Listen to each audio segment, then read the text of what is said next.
Hey guys, Tim from SeekBeak here. Today is going to be kind of a SeekBeak sneak peek, if I can say that. What we've been doing is having our heads down for a very long time, making new things. And what we haven't been doing is showing you guys what we've been working on. I sent out a newsletter a couple months ago saying, hey, we're working on some cool stuff. Stay tuned. So this is now a more visual look at what is coming up with SeekBeak. This is going to be kind of more for people that are already familiar with the platform. I'm going to be doing some comparisons between, what it did do before and what it does do now, etc., etc.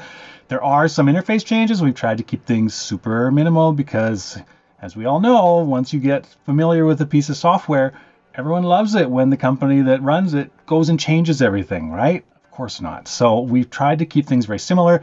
Functionality is the same. One of our big goals was backwards compatibility. So all the stuff that you've made currently should still work and look exactly the same in this upcoming version as it currently does.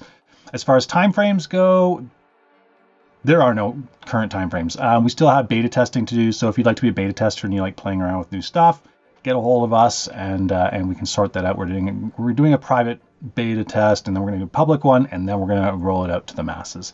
Likewise, if I'm going through things and all of a sudden the light bulb goes off, you're like, hey, you know what would be awesome is if it did this and this. Now is your chance to speak up. If you've got a cool thing that you and your company need to do that you currently can't do, or something that SeekBeak could possibly do in the future for you, hit us up, because now that we're knee deep in development, now's the time to let us know.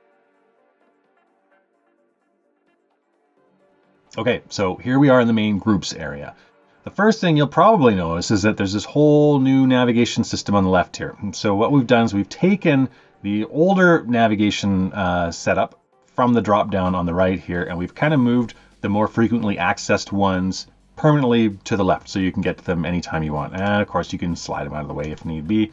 All the account settings and team settings and back-end stuff is still accessed through a drop down here. You'll notice, look at this. We have a dark mode setting now. So this will switch depending on the settings that you have on your desktop, or you can manually switch it like this. Let's do half and half. We'll stick with light mode for now, and then we'll go back. So the functionality as far as these menu items are concerned is pretty much the same, right? If you know how to use the reports and the forms and etc. in the old one, it hasn't changed, right?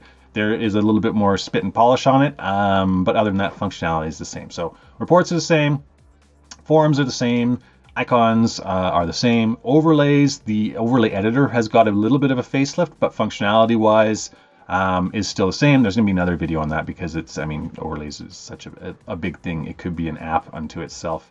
Team files are the same for the most part. Tour guide links are the same. Transitions are the same.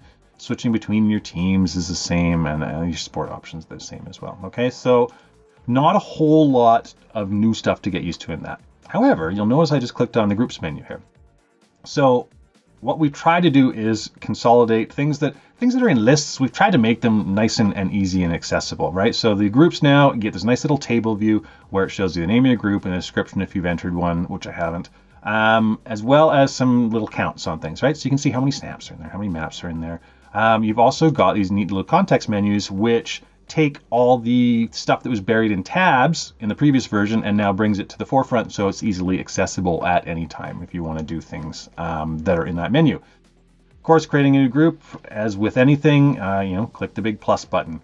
So let's go into the groups area. And what do I want to look at first? We'll do Tim's group of stuff, okay? So here we have the same content as the previous site, your name, display name, etc. But this is where you get your snaps and your maps. So previously they were in another menu. Now they're accessible in your groups, so you can flick between them like this. We have, like the old version, the ability to sort them, filter them, move them between groups. However, you can now do things like check them and then move them to different groups, right? So there's multi-select options, bulk moving, bulk this, bulk that. Again, quality of life improvements. We also have this cool little feature where you can get live previews, right? Which allow you to be able to look around your images, look at that, without having to go and load up the editor and say, oop, nope, not that one. right? Of course, yes, you do get to see everything in these views, but sometimes it is much nicer to be able to spin around and see what it would actually look like in a situation. Let's see, what else do we have here? Again, we have that same options in the context menu inside the group, so you don't have to go back outside the group if you need to do one of those actions in there. And as far as the main central interface changes, I believe that's about it. We have still our notifications area up here. No major changes. See, it's not that scary. It just hopefully makes things a little bit easier for you when you're navigating and creating things.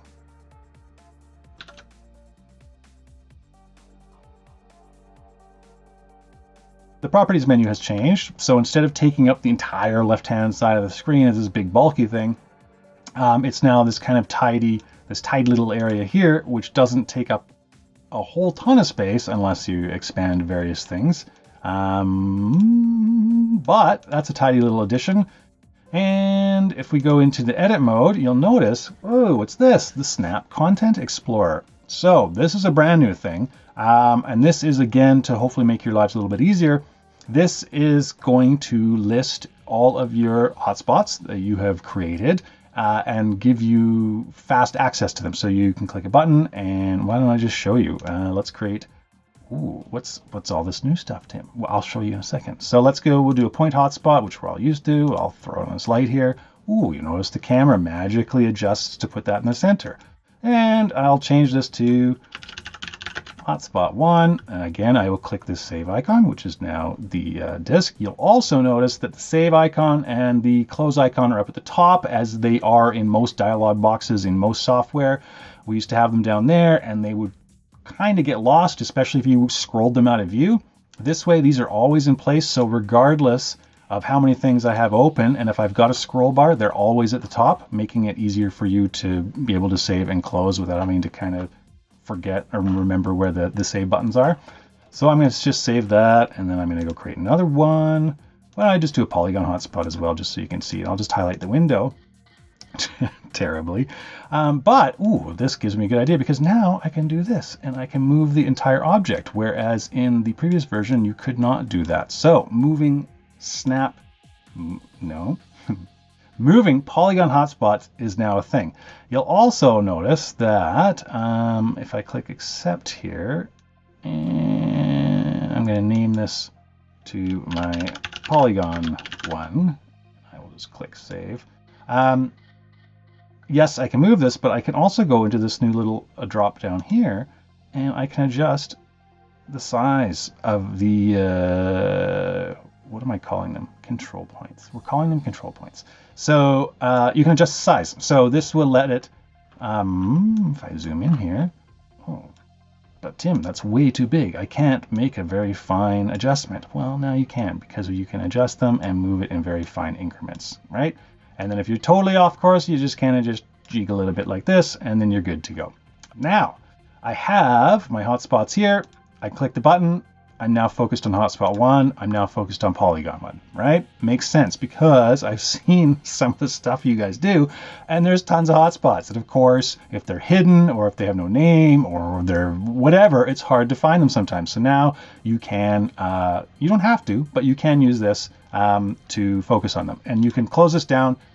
Don't have to use it. It now appears as a new icon. We call it Explorer down here, and now we'll open up your Content Explorer. Also, likewise, you can, instead of having to click the hotspot and spin around your circle and click on it physically like you had to previously, you now have this edit button, which will throw open the edit dialog button, edit dialog box at any point for you. So I can edit the polygon, or I can edit the hotspot 1, which is over here, and there we go, right? Okay, so those are some quality of life improvements. Okay, so I realized that I'm getting a little bit long time-wise, so what we're going to do is I'm just going to cut between the major new features that are coming out in order to save us all a little bit of time. So first thing is Snap Objects. Snap Objects are a completely new concept to SeekBeak. They are things that you can add to your Snap which aren't hotspots, right? So currently in this 360, if I go here and I go Edit, Add, and then I add a Snap Object, I can either add a vignette or an alternate view. So alternate view, let's do that. Okay, and I get a property panel that slides open with some properties for my alternate view. And you can name it And you can also select a group and a snap and then a preset from here. So if I select this venue bells and whistles, it's a different photo taken at the same location, which enables you to do the split screen, right? So now you can do this thing where you can get your split screen and you can slide the slider back and forth and see what the before and after is, right? Nice and seamless, works great. You also have a horizontal split. Okay, so for example, if the content benefits from you being able to look up and down, and you can again also swipe it up and down like that, right? I'll give you the option. There's also these dual views, which will put the entire image in one side, so you can view both of them simultaneously. And again, we have the same thing for the horizontal view as well, if you are so inclined. This makes me a little bit nauseous, so we will then go to custom position, which is my favorite because I love having the options to do all the crazy stuff. So if you're so inclined, and later on this is being expanded as well, but for example, if you wanted that to be over there and maybe not as wide, you could shrink it down.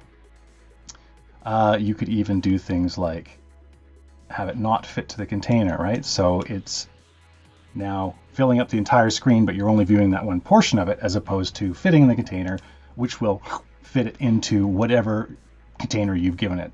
Now you can imagine, okay, well, what if we add in a third column here, or maybe a fourth, and then you could have, your fall, winter, spring, and summer things all going at once, right? So the flexibility is going to be here in order for you to do whatever you'd like with it. But we also have, of course, the generic presets, which the majority of the people would want. But for the power users, it's going to be there. Let's get out of here. I'm going to show you something really cool. I'm just going to close out of here. And yes, I'll close the editor. So you'll notice that I uploaded some other things during the cut because, TV magic. So I'm going to go new snap. We have our 360 flat images, but now SeekBeak also has first-class support for 3D models as well.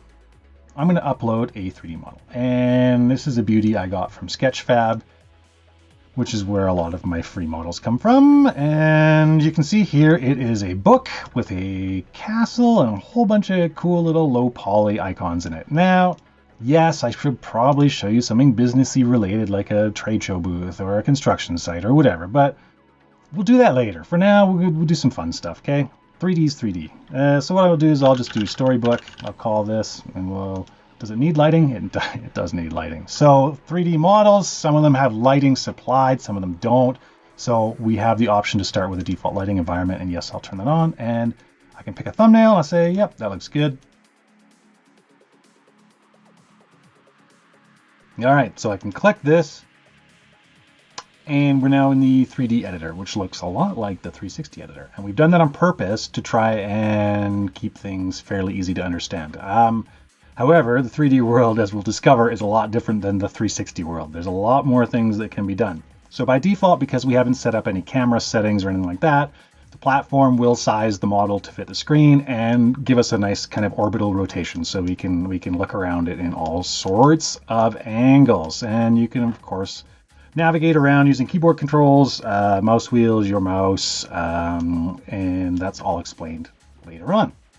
Now, let's just get into it, shall we? So, of course, the first thing that we want to do is maybe add some interactivity to it. Let's do that. I'll show you how easy it is to add a hotspot to this thing. So let's, where do we want to go here? We'll do the farmer, okay? Here we go. He's plowing his fields, got the ox. We're an educational facility. We want to learn about farming techniques, for example. So I'm going to go edit and add, and I'm going to now add a 3D model hotspot. 3D model hotspots track your 3D model. You can place them, as you can see with my cursor here, it follows the contours of my model. So I can place it anywhere and it will attach itself to that spot in the model. If your model has animations, you can also attach it to things that are animating, and the hotspot will follow that part of the model that's animating.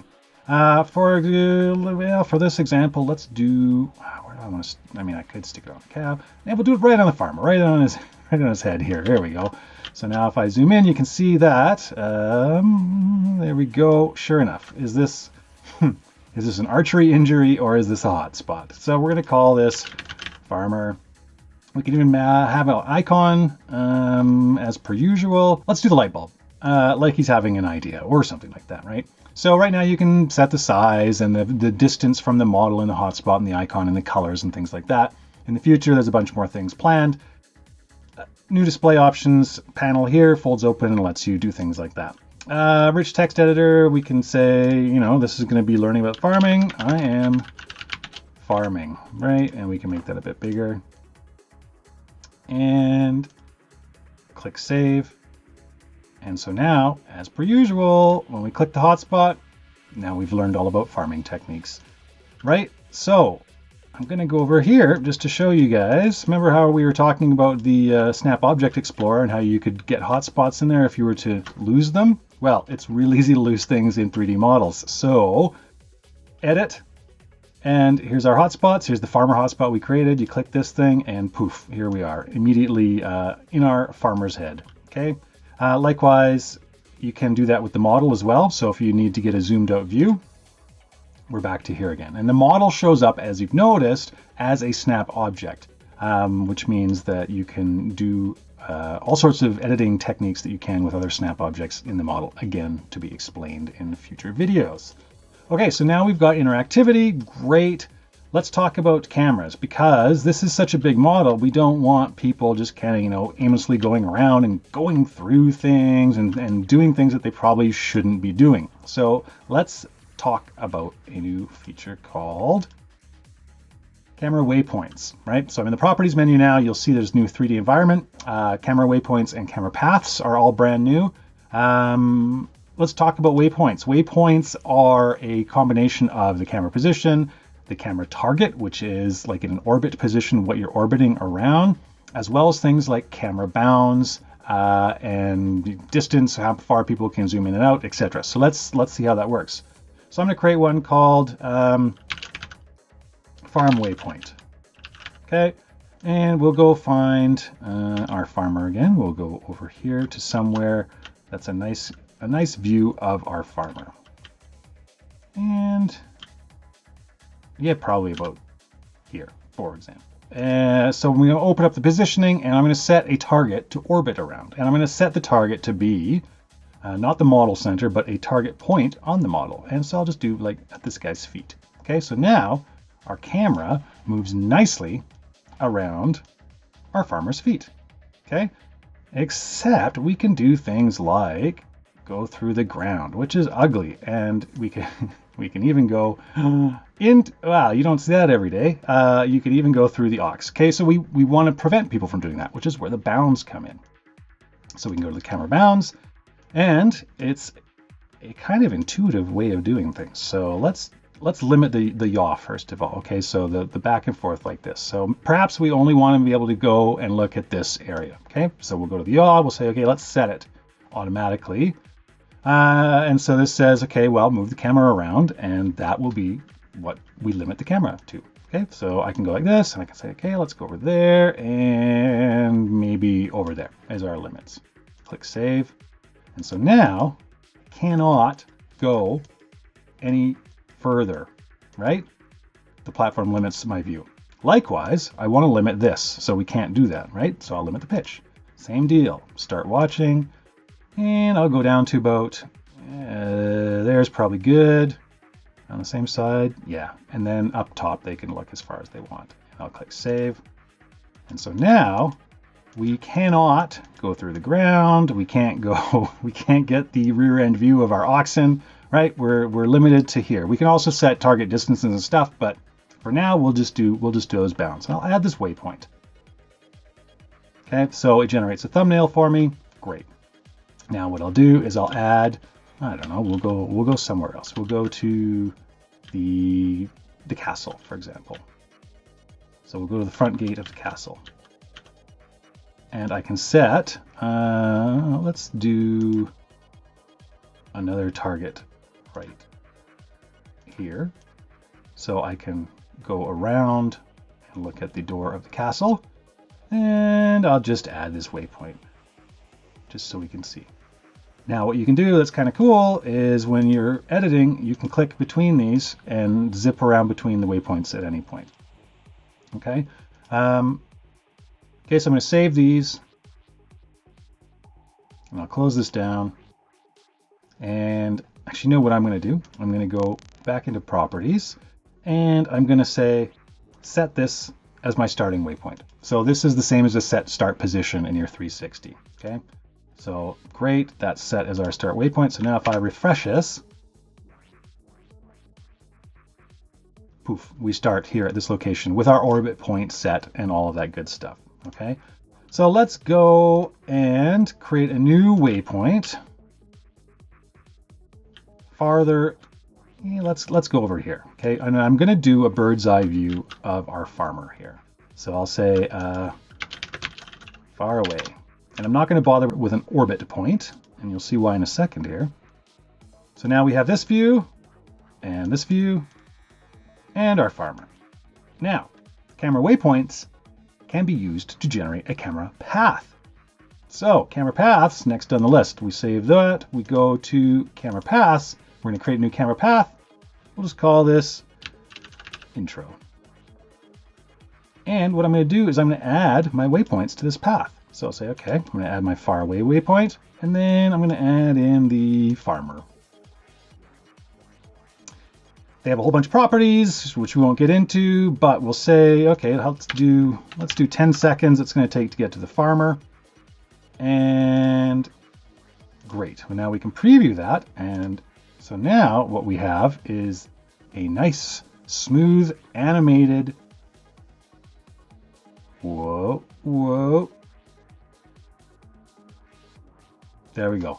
So I've now cut to this one because we're going to tackle two at once. We're going to do model animations as well as environment all in one fell swoop. So this model that we have here includes some animations, which is kind of cool. So if I open up the Explorer and I edit the model, I can see here under animations that there's one animation called the life. So if I click play, you can see that it spins the water wheel as well as the windmill over here. And so what you can do is you can automate that, of course. So let's go and look at the snap properties. There's a new actions panel in here. So we are allowing everything to have actions. And so you'll be able to automate and control all sorts of things that you weren't able to do before. So snap properties, I can add an action. Oh, look at this, a new actions panel with all sorts of fun stuff in it. I'm going to go to model animation. And I'll say, okay, well, when my snap loads, I would like to have Storybook, which is the name of the model we imported.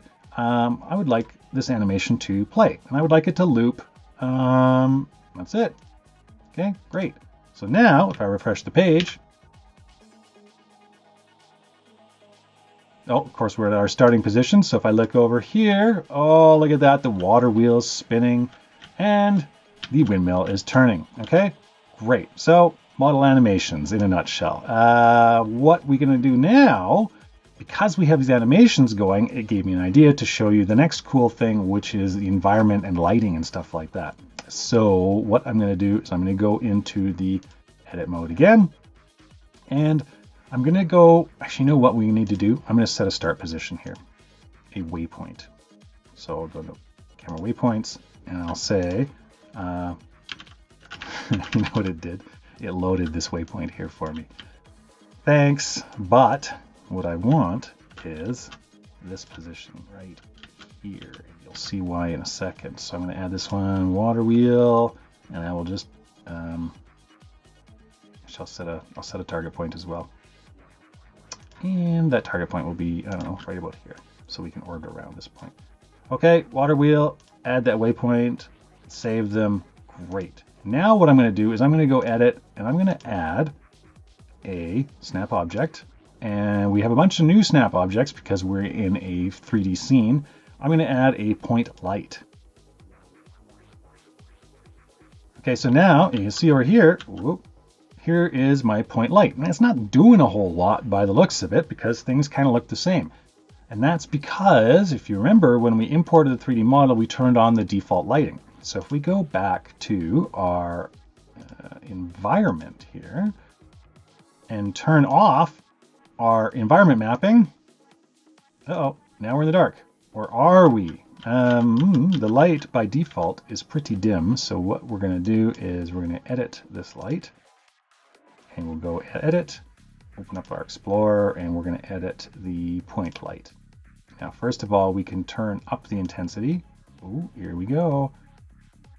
All right, and we can move it around and we get real-time lighting inside of our scene, okay? Now, if I can just get out of these trees for a second. There we go. Whoop. Okay, so again, kind of cool. I'm going to turn down the decay a bit so it lights up more of our scene. And you'll notice that there's no shadows though. So what we want to do is we want to say this light should cast shadows. And I didn't do anything because our model is not set to receive shadows. So casting and receiving shadows in real time kind of gets expensive CPU wise. So you might want to know what you're doing with this. The option is there, but if you're targeting super low end mobiles, you probably want to start testing stuff on them to make sure it does what you want it to. So our model, I want the model to cast shadows and then receive shadows. And right away you can see that all of a sudden all sorts of neat things happen. So what we're going to do is go back to our light, and we will say for our light that we probably want to have our shadows adjusted a little bit. Without getting into too much detail, I'm going to adjust this bias here, and you'll see that that cleans up things right away. And now we have these kind of cool real-time shadows that move as my light moves. All right, and the reason I picked this one position in particular was because the water wheel, if we move the light over by the water wheel, you can see that it's casting shadows using the animation of our model, which is super cool. And we can change the color of the light. We can kind of make it, we'll make it like an orangey, a sunset light, even though it's got the power of the sun currently because it's so bright. Right? Real time, light, shadows, all in your model. Okay, so let's take a look at the 3D environment section here. So we had turned off the reflections earlier. The background and the skybox you can set to your own images that you upload, whether they're flat or 360s. You're going to be able to use some of the included, well, all of the stock photos that are included when we launch this. And likewise for reflections as well. You can use some stock photos or upload your own reflection files as well. I might actually switch scenes for this one. I'll quickly flick through some of these stock photos so you can see how they look. So right now, this is a golf course one, which actually kind of looks cool because it's got the other trees in the background. So you get this mix of low poly and real ones in the background, which is kind of neat. You can increase the intensity of it as well. And you'll notice, though, that increasing the intensity simply just increases the intensity of the background image. That's because nothing is being reflected as far as our model is concerned. If you want the model to reflect the light that's coming from the background, you need to use something called the environment or environment mapping. So for environment mapping, what we can do is we could select the same file as Moonlit Golf Course from our stock photos. And there we go. So now our scene is reflecting the lights that come from the background image, which is really neat. So if we increase the intensity of that, lower it just a little bit here, just so we get this kind of dusky scene. And oh, look at those shadows. Right? Love it. I'm going to close this down and I'm going to show you a more reflective model to show off the environment things, and then perhaps that's it, because I think we're pushing it for time for those of you who are still around here. Okay. However, let's just take a minute to enjoy the serene file that we've created here out of our little low polygon model. I want to get the little guy fishing there. It's lovely. It's lovely, isn't it? Okay, let's get out of here. I'm going to go upload something else. All right, I've uploaded a couple of things. I don't know when this is going to end. For those of you who are still here, I'm just going to cover a couple more things. It's just there's so much new stuff.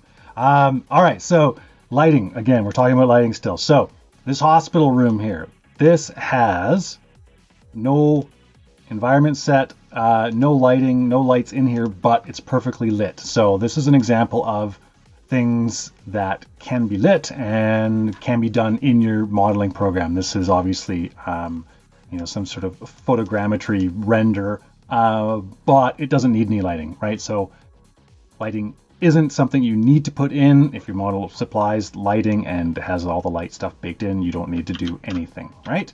Now let's look at what you can do if you want to quickly add lighting to your scene. And so I've uploaded a real shiny Porsche for us to take a look at. So I've got the Porsche here, and as you can see, it's already reflecting. You can see the lights in our rendered scene here and here.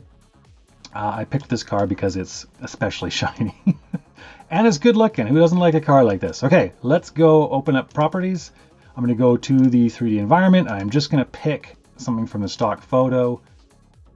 Something that has, what does this one look like? No, not a sunset. I'm going to do this one. Okay, so there's lots of lights, right? Real bright lights in here. And right now, all you're seeing is still the reflections from our other ones. So remember, we have to also change the environment mapping.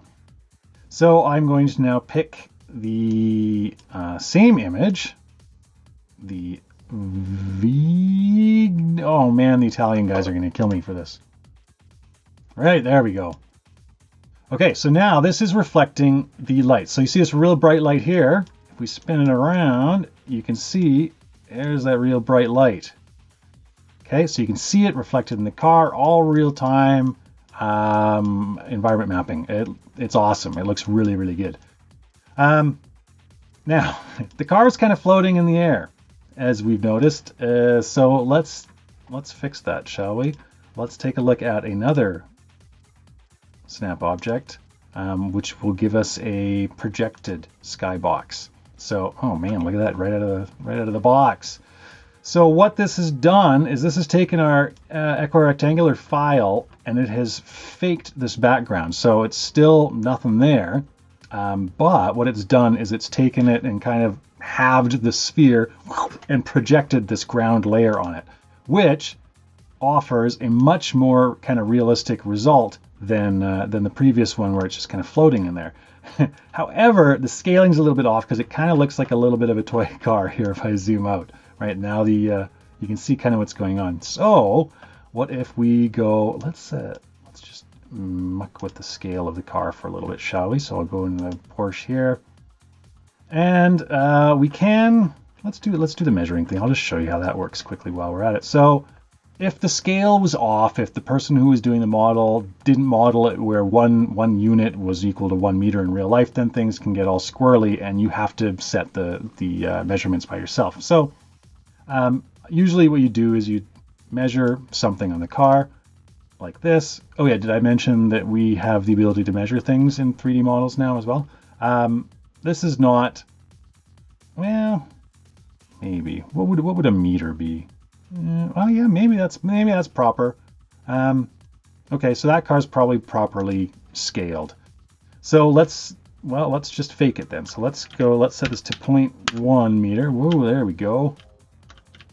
Oh, look at that. That's much better looking.